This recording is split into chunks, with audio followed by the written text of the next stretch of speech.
Salut à tous et bienvenue pour l'épisode 6 avec les Andiamo Ragazzi. Et dans cet épisode 6, de manière peut-être surprenante, je commencerai par couvrir un petit peu le Tour des Alpes. Ce Tour des Alpes, il est un petit peu après l'Amstel et il est aussi pendant la flèche wallonne, entre guillemets, c'est-à-dire que vous ne pouvez pas faire la flèche évidemment dans ces cas-là. Il m'était nécessaire parce que j'avais besoin de jours de course pour Nibali. Et du coup, je me suis décidé à l'aligner autour des Alpes. C'était une possibilité en tout cas que je m'étais laissé comme ouverte, hein, puisqu'on peut plus rajouter des épreuves au calendrier une fois une fois que c'est verrouillé. Mais j'avais laissé cette possibilité au cas où je manquais de jours de course, et ça va être le cas. Donc, on n'est pas trop ridicule sur le petit contre-la-montre par équipe, qui est presque plus un prologue par équipe qu'un contre-la-montre. Et puis il y a une deuxième étape qui est rigolote. Je trouve que cette arrivée là avec une espèce de mur quelque part, même si sur la fin ça se calme, sur on va dire les deux derniers cinquièmes, mais par contre le début il est assez violent du coup. Je décide d'emmener avec Rosa, d'emmener avec Fellini, d'emmener Vincenzo Nibali évidemment. On est toujours hors pic de forme, hein. Faut pas oublier ça. Donc on a ce qu'on a. C'est pas grave, pas grave. En fait, oui, je me souviens, j'ai voulu emmener Bonifacio au cas où il pourrait tirer son épingle du jeu. C'était donc Fellini qui emmenait Bonifacio et c'était Rosa qui emmenait Nibali. Puis en fait, tactique perdante. Tactique ultra perdante parce qu'à l'arrivée on se bloque les uns les autres. Et puis Fabio Aru va récolter assez tranquillement cette victoire. Et nous, on est vraiment assez moyen quoi sur cette arrivée là. Bon, c'était la première fois que je la jouais. Cette étape 2 du Tour des Alpes, elle est sympathique. Et puis, au cas où un de ces jours, je faisais une partie je démarrais une partie en continental par exemple pour monter une équipe d'en bas, essayer de l'emmener le plus haut possible. Un jour ou l'autre on serait amené à aller le jouer, et puis du coup j'étais content de déjà faire une forme de reconnaissance.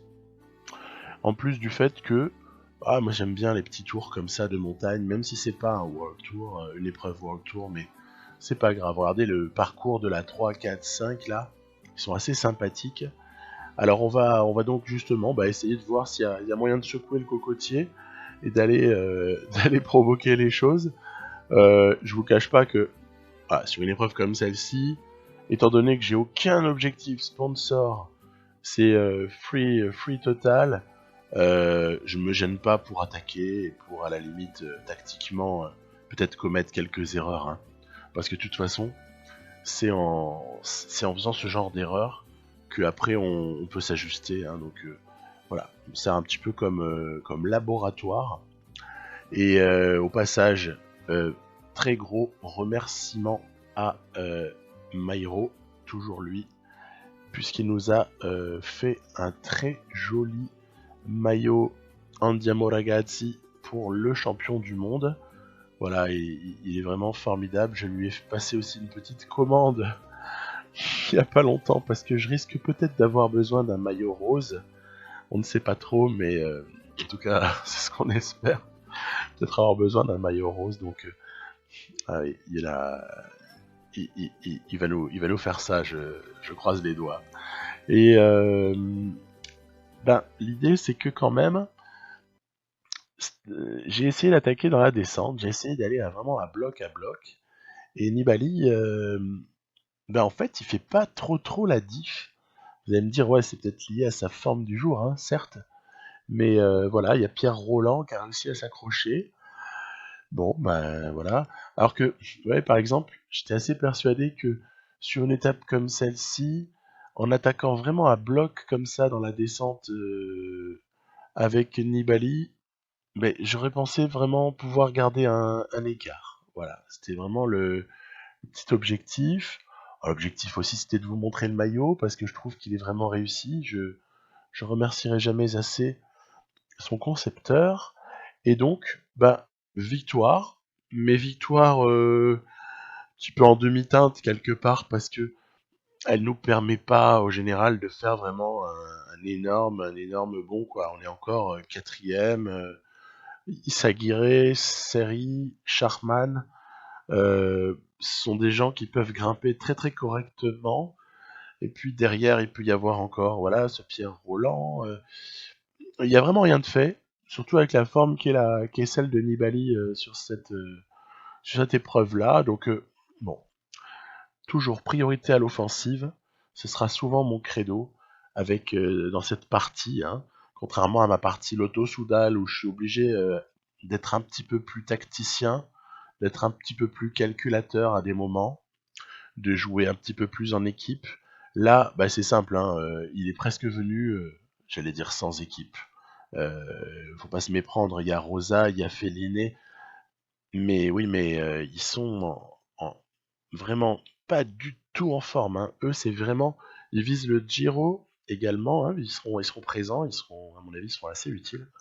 Bonifacio essaiera d'aller chercher des étapes.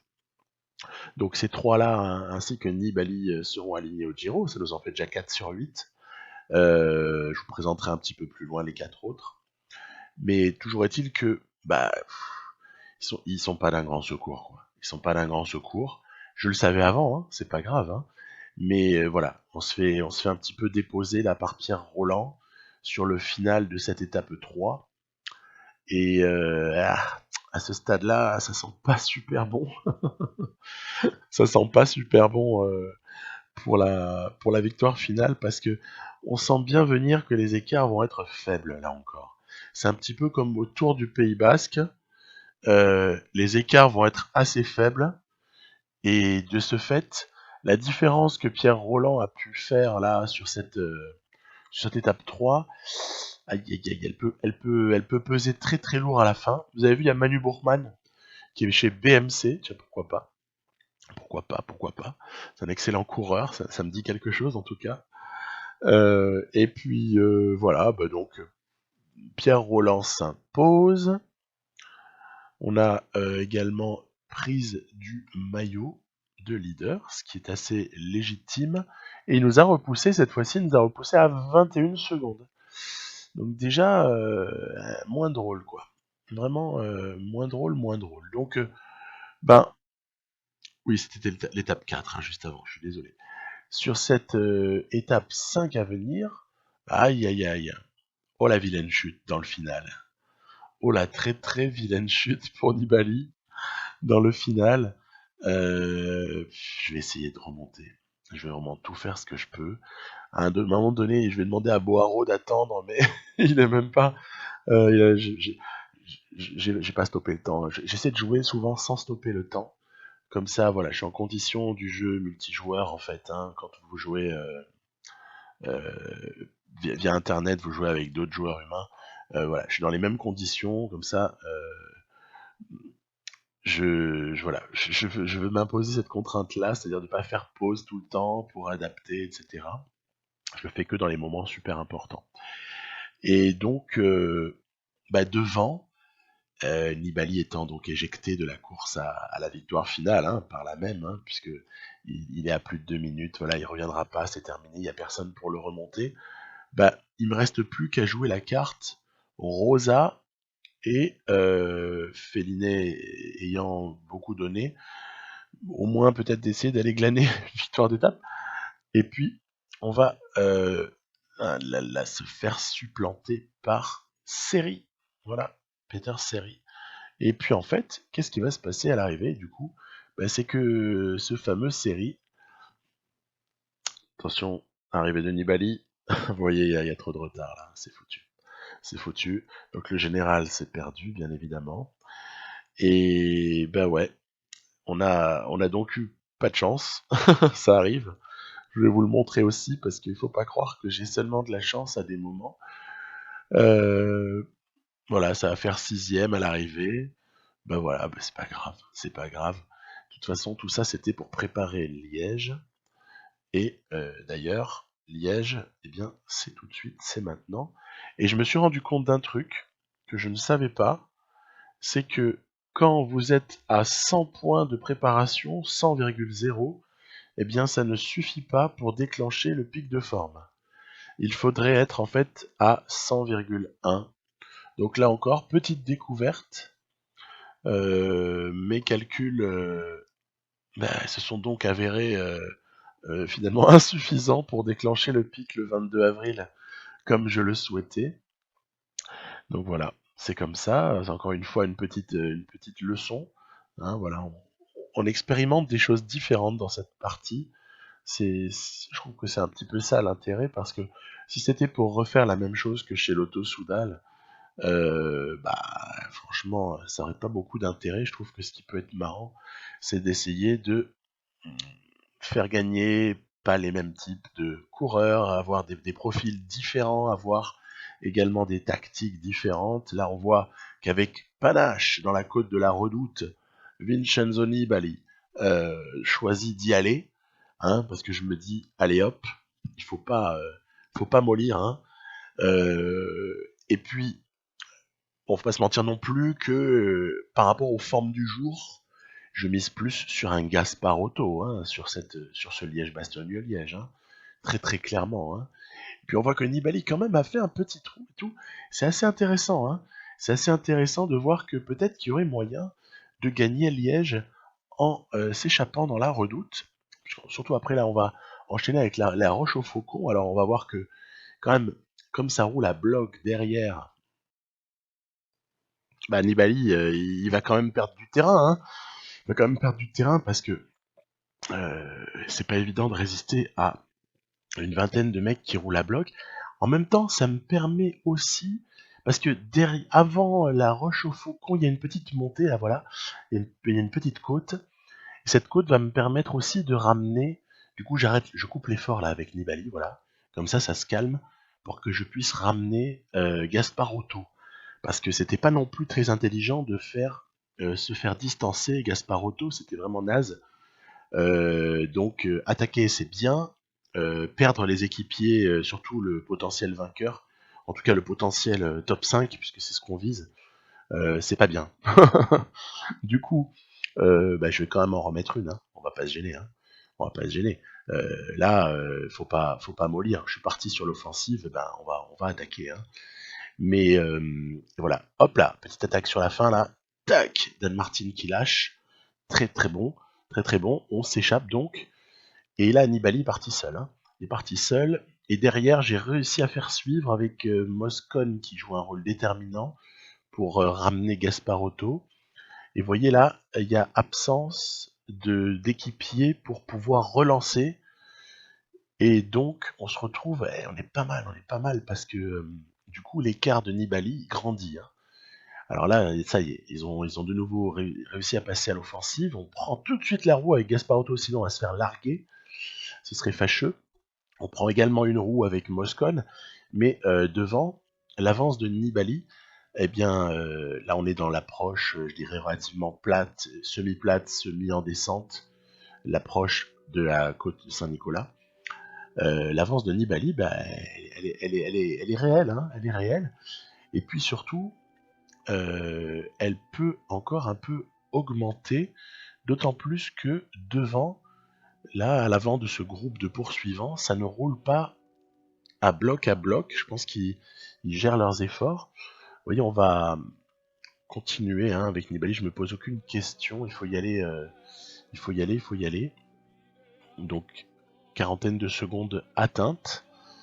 On flirte avec les 40 secondes, hein, pour ainsi dire. C'est pas évident. Vous voyez que par exemple, Alaphilippe est tout seul. Ce qui fait que du coup, il ne roule pas vraiment. Et ça, ce sont des petits détails intéressants. Alors, je positionne quand même Gasparotto parce que je sais que ça va attaquer forcément à cet endroit-là. Voilà, Michael Woods, le Canadien dont on prend la roue. C'est excellent puisque du coup, on est en deuxième position. Et puis malheureusement, Nibali est en train de caler. Il est en train de caler le pauvre. Du coup, son avance, elle se réduit, mais en... Oh là là, elle se réduit comme c'est pas possible à une vitesse, mais... Voilà. Du coup, bon, Nibali repris. Allez, on a tenté, c'est pas grave. Maintenant, de toute façon, on est sur le projet de départ. Le projet de départ, c'est roue de Moscone, prise par Gasparotto, et tentative d'accélération de Moscone au bon moment pour lancer ensuite Gasparotto, qui a des vraies capacités de finisseur. Voilà, donc Moscone est en tête, ce qui est plutôt une bonne chose. Je le fais sprinter déjà, et ensuite je libère Gasparotto. Vas-y mon gars, vas-y. Une avance plutôt sympathique prise par Gasparotto dans le tournant final de la côte d'Anse, et on ne rêve pas. Moi j'ai cru que je rêvais sur le moment. Gasparotto a gagné. Gasparotto a gagné. Donc ça c'est à proprement parler sidérant. Jamais, au grand jamais, je n'aurais pensé pouvoir gagner Liège-Bastogne-Liège avec Gasparotto. Je l'avais pris pour aider. Un petit peu de la même manière que j'avais recruté Marcato pour aider Moscone. Et Colbrelli d'ailleurs. Mais voilà, c'est assez sidérant ce qui s'est passé. Vous voyez au passage, petit détail du maillot là avec des petits liserés là qui sont assez jolis. Je trouve que c'est plutôt bien pensé de la part du créateur. Donc, victoire de Gasparotto. Ça paraît mais totalement improbable. Devant, excusez du peu, Alaphilippe, Dan Martin, Valverde, bref. Wellens, Kwiatkowski, n'en jetez plus. Et du coup, je m'aperçois qu'en fait, on vient de gagner Liège avec un gars de 37 ans, et on a brillé sur les Flandriennes avec un gars de 35 ans. Qui a dit que les vieux n'avaient pas leur place? Ah non, mais c'est des courses pour les mecs endurance, c'est des courses pour les vieux, c'est accessible. En tout cas, c'est pour tout le monde, mais c'est aussi pour eux. Et puis du coup, nos objectifs sont plutôt pas mal remplis. Là, on est à un stade où ça dépasse totalement mes attentes. J'ai zappé le Tour de Romandie parce que vraiment, je n'avais rien à proposer là-dessus. Victoire de Quintana. Et on va se projeter directement sur le Giro. Alors, au Giro, vous avez déjà eu un aperçu de quelle était mon équipe, puisque je vous ai déjà mentionné Fellin et Bonifacio, Rosa et Nibali. Et puis, elle est complétée, cette équipe, évidemment, par les deux chiens de garde de Nibali, c'est-à-dire Demarchi et l'ami Caruso. Et puis, par deux petits jeunes, Diabaté et Colantonio. Alors, eux, je les avais pris vraiment sur un profil de CLM. Parce qu'à l'étape 2, il y a un CLM par équipe, et je compte bien marquer le coup à cette étape 2, puisque le temps est compté dans ce Giro. Le temps est compté, les jours de pic de forme de Nibali ne dureront pas éternellement. J'ai calculé que normalement ça devrait aller jusqu'à l'étape 9, y compris. Et alors, l'objectif là par contre sur l'étape 1, c'est comme c'est un circuit là, qui est autour de Naples, je me dis, il faut attaquer dans cette bosse si tu veux être positionné pour pouvoir ensuite mener le sprint dans de très bonnes conditions. Et je pense à Bonifacio bien sûr, parce que on l'a quand même pas emmené pour faire joli. Il est pas encore sous pic de forme, mais c'est pas grave. J'ai Fellin qui est un coureur très très polyvalent qui est capable de aussi pouvoir lancer le sprint de Bonifacio. On n'est pas trop mal situé, la ligne d'arrivée est très très proche et on va quand même juste se faire sauter par Viviani. Bon écoutez, c'est pas grave. Perdre contre Gaviria ou contre Viviani, c'est pas vraiment honteux, c'est pas honteux. Déjà deuxième, je trouve que c'est pas trop mal. Par contre, j'ai une grosse déception, c'est de voir que malgré l'effort à 81 avec un effort curseur, Nibali va concéder du temps. Alors ça, c'est vraiment nul. C'est vraiment nul. Je suis vraiment pas très content de ça.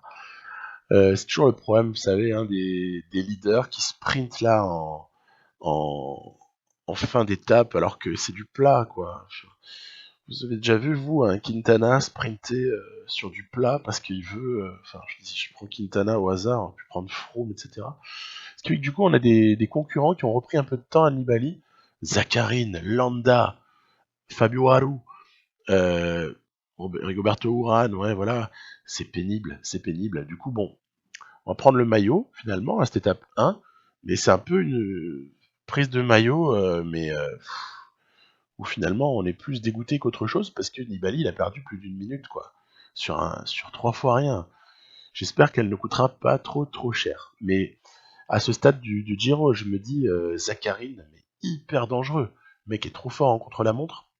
Sur ce Giro-là, il y a du contre-la-montre, il y a 2 contre-la-montre, un en vallon très long et un en montagne un peu moins long. Ça peut coûter cher à l'arrivée, quoi. Ça peut coûter très très cher. Donc, passons au CLM par équipe. Alors au CLM par équipe, on est pas mal avec nos rouleurs Colantonio, Diabaté là. J'ai calé Nibali dans la roue. L'ordre de prise des relais est plutôt correct vu le relief, à tel point qu'on est à plus d'une minute d'avance à l'intermédiaire 1. On part en dernier, hein, puisqu'on est leader actuellement du classement par équipe. Euh, c'est plutôt pas mal, l'intermédiaire 1, donc très satisfaisant. Il faut surtout pas relâcher. Là, je trouve que sur cette toute petite montée, on a été, en tout cas visuellement, ça a été un peu moins rapide. Et donc, c'est le seul petit motif là qui me rend pas trop content. Mais voilà, l'arrivée est très très proche. Allez, hop, hop, un dernier effort. Est-ce qu'on va garder notre avance? Oui. Donc, on s'impose sur le CLM par équipe, ce qui est une très très grosse opération. Et de ce fait, le maillot va nous revenir. Voilà, plutôt sympathique. C'est du coup c'est Bonifacio qui porte le maillot. Et puis vous voyez, voilà, Nibali avec ses 1,36 là, mais bon, en fait, il a quoi? Il a une petite minute sur Chavez par exemple, etc. C'est pas cool. Franchement, c'est pas cool. Alors on va passer tout de suite à l'étape 3. L'étape 3, un relief plutôt intéressant. Et donc, sur ce relief, l'idée, ça va être d'essayer de faire travailler certains de nos équipiers dans la première difficulté finale, pour essayer ensuite d'en retirer les fruits dans la deuxième. On va voir que au fil de cette descente là, de cette première descente, il va y avoir une restriction en fait du peloton qui ensuite va se reconstituer, et je vais décider ensuite d'envoyer Caruso parce que il y a encore des échappés qui résistent, et ce sera un coup double, ce sera faire travailler les autres équipes, récupérer les échappés, et par là même fatiguer un petit peu tout le monde et réduire le groupe de leader. Voilà, donc de poursuivant de Caruso. Donc voilà, à présent il a été repris, pas du tout un problème, c'était presque prévu. Ensuite on va prendre la roue avec Nibali avant de évidemment porter une attaque que l'on espère la plus efficace possible. Alors on voit que derrière ça roule quand même furieusement, il y a notamment des Mickelton Scott. On sent Chavez très dangereux sur ce Giro. Il va falloir faire avec lui. Heureusement qu'il n'est pas trop fort en contre-la-montre. C'est même plutôt sa faiblesse, je dirais. Parce que sinon, il serait un candidat plus que sérieux. Alors que là, bon, on espère faire la différence à un moment donné du Giro. Peut-être pas dans cette étape-là, donc on va quand même pousser l'effort le plus possible. Il y a une toute petite remontée au sein même de cette descente. Il y a une toute petite remontée, c'est pour ça que j'ai placé une petite attaque, parce que derrière il y a Tuns qui s'en donne à cœur joie, et donc il y a Chavez, et grosso modo il y a un groupe d'une 8-10 de coureurs. Alors, petit hic également, mes équipiers se sont un peu fait lâcher par les poursuivants. Du coup, je vais quand même les faire rouler, parce que c'est toujours bien d'avoir 2-3 gars pas trop loin au général, même s'il y en a d'autres là qui ont pris un gros éclat, mais ça ne me dérange pas vraiment, il y aura peut-être des échappées à prendre, et on va évidemment l'emporter. Enfin, évidemment, ça n'avait pas grand-chose d'évident, vu la nervosité des poursuivants, et vu le fait qu'on s'est fait vraiment récupérer quasiment sur la fin. Toujours ces scénarios là où sur du plat, c'est des coureurs qui sont complètement crevés normalement, puisqu'ils sont en train de mener une poursuite, même s'ils sortent d'une descente, vous allez me dire, et qui vous récupèrent comme ça tranquille sur le sprint. Eux, ils ont l'énergie, nous on l'a pas nécessairement. Bref, on a gagné, on prend une bonif, c'est déjà ça. Et puis au niveau du général, on va voir tout de suite ce que ça peut donner. Ça va être compliqué. Ça va être compliqué, pourquoi? Parce que Chavez va prendre le maillot et on a une grosse quarantaine de secondes de retard sur lui. Alors il faut être patient, il faut pas s'affoler. Il est loin d'être terminé ce Giro, au contraire, il vient juste de commencer. Mais ça me stresse un petit peu de voir Chavez leader. Voilà, il va falloir se concentrer sur la suite. Alors, la suite, je vous ai pas mis toutes les étapes qui vont suivre, hein. Bien sûr, il y en a trop, mais on va pointer ce contre-la-montre de l'étape 8. C'est un contre-la-montre de 55 km quasiment, sur un terrain qui est considéré par le jeu comme vallonné. Bon, il va falloir d'ici là, et au pire sur cette étape-là, prendre le maillot. Et ensuite, essayer de ne plus le lâcher. Voilà le projet. Après, on verra si ça peut se réaliser ou pas. Surtout qu'au fur et à mesure, on va avoir des gars qui vont arriver dans leur pic de forme. Ça doit être gérable. Et donc, on verra tout ça dans l'épisode suivant, l'épisode 7. Je vous dis à très très bientôt. Bye bye.